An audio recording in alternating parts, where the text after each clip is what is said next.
Hi guys, welcome to Leogang, Austria for round 4 of the Enduro World Cup and round 2 of the E-enduro World Cup. We're here for the course preview, and luckily enough I'm joined by the wonderful Isabelle Couturier. Thank you very much for joining me. Isabelle, you've had a solid start to the season so far. How is it going for you? It's been quite good at the beginning of the season with my first round I won in Maidena, which I was super stoked about it. And then I crashed super hard on Derby on practice day, so it was a bit painful for me there. Still got fourth, and then struggling a little bit again in Italy 2 weeks ago. But yeah, right now I'm just trying to improve my form as much as I can and looking for some more downhill stages here. Let's get straight into it. Course preview with stage 1. We've got a massive liaison. You guys have got 3 hours to get to stage 1. How are you going to manage that? It's quite crazy. It's not often that we get 3 hours like liaison time. But I think it's going to be quite a mix in between lift and kind of in the wood section. So hopefully not too much climbing in there, just a very long way. I think it's 22 kilometers from the top of the lift to go to stage 1. But it's a good warm-up. I always prefer to get a nice warm-up before we get into stage 1. So I'm not going to complain about it.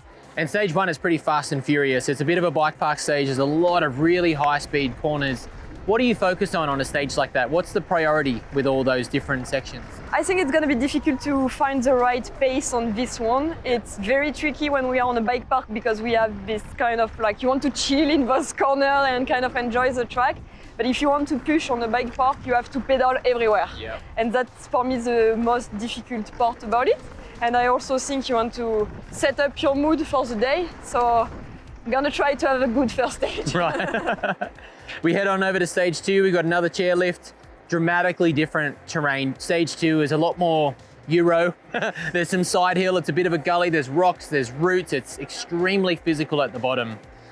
What's your plan of attack for a stage like that? I think a stage like that, you really need to find the right rim from the start and maintain it to the bottom. It's quite easy on this very roty, super hard on the arm stage to kind of lay back a little bit and just say, okay, I'm just gonna rest a bit. No, you have to really push everywhere, all the way down.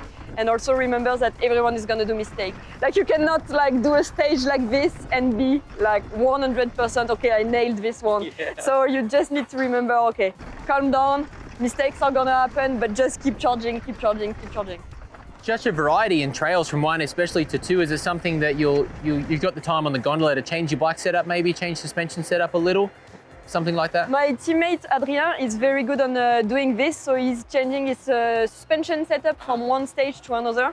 But I'm just trying never to change too much things just because then I forget and I already need just to remember to unlock my shock, you know, like No, I always prefer to keep my bike the same way the whole day and just exactly knowing how it's gonna be on the stage. We're almost straight back into it. Quite different again, no roots, but plenty of rocks, plenty of corners. Tell us about stage 3. How did that go today? I think stage 3 is a really good mix with a lot of bike park turns, and then you get into the forest with a lot of rocks and kind of more downhill section. And then the end are some kind of awkward turns. You have a hard time finding the flow.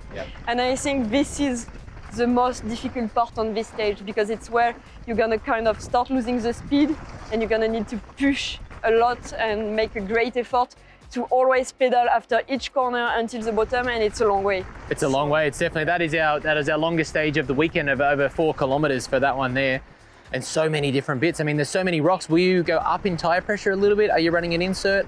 I'm running an insert on my bike tires, but I don't think I will increase that much the pressure because then in these bike park turns, like it's so easy to lose the tire already. So I'm not gonna go crazy with that.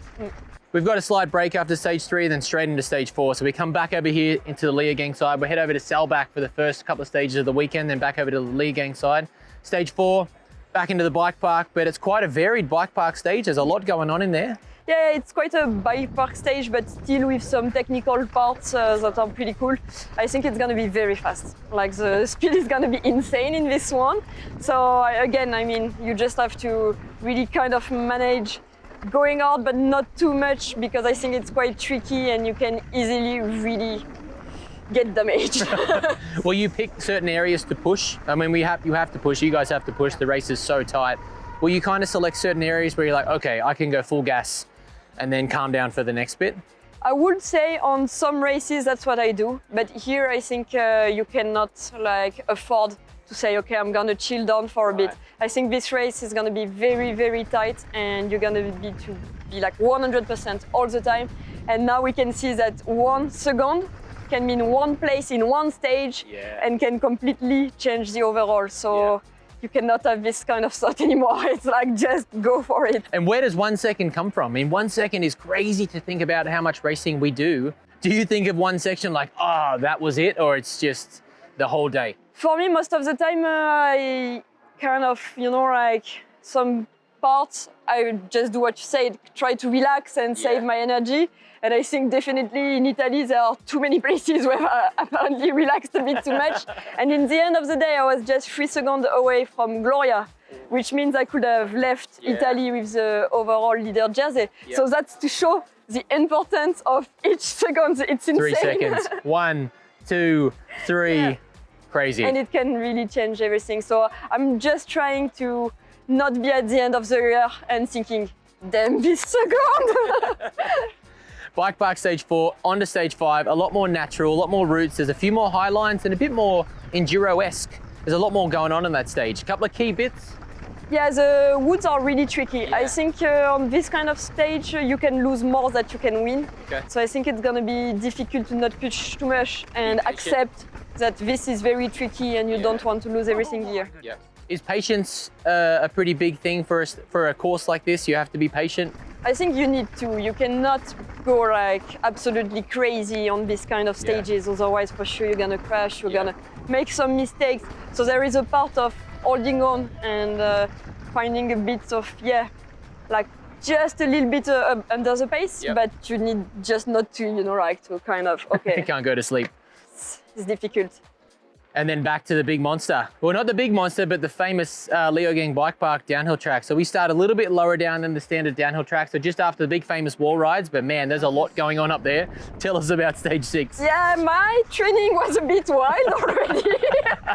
I had some mistakes that were like, okay, you might have like crashed again on practice. So I'm just keen, I'm like in one piece now. But I think tomorrow I need to chill down in this one for sure. I don't want to ride like this again. And that's to show how crazy it is. It's really rough. It's really some downhill stuff. We are not used so much to it. And you really need to be okay.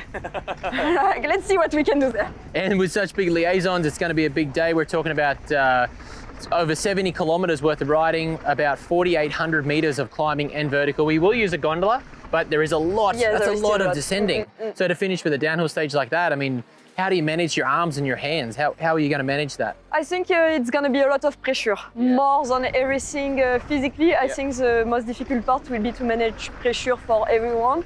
The people that are going to drop this one in last, I wish them good luck because it's going to be honestly a lot of pressure on this kind of downhill track. But for arm pump, I just try to not to think about anything. I just try to focus so much on what I'm doing and just staying in the zone and accepting that, my body is a garbage at the end of a day like this, but it's fine. I mean, it's normal. So you just need to accept the pain and go with it. And go with it. Now we also have round 2 of the E-Enduro World Cup here, which is all same 6 stages that the Enduro World Cup does. Plus we repeat the second stage of the Enduro World Cup. So we do that one twice. We also do stage 4 of the Enduro World Cup. We do that twice as well. At the start of our day and towards the end, we have 2 power stages. It's the same power stage that we repeat, but we have 2 power stages. So we have 10 stages total for our E-Enduro World Cup. The Enduro World Cup has 6 stages, over 70 kilometers, 4,800 meters. The E-Enduro has about 88, almost 90 kilometers and closer to 6,000 meters of descending. So we're in for a massive day. Isabeau, thank you very much for joining me. Good luck this weekend. Good luck to you. Thank you very much. It's going to be a huge day of racing tomorrow. I cannot wait to see how Isabeau goes. I cannot wait to see how everyone does out on the course. Stay tuned to the UCI Mountain Bike World Series website, social media channels, and we'll see you trackside.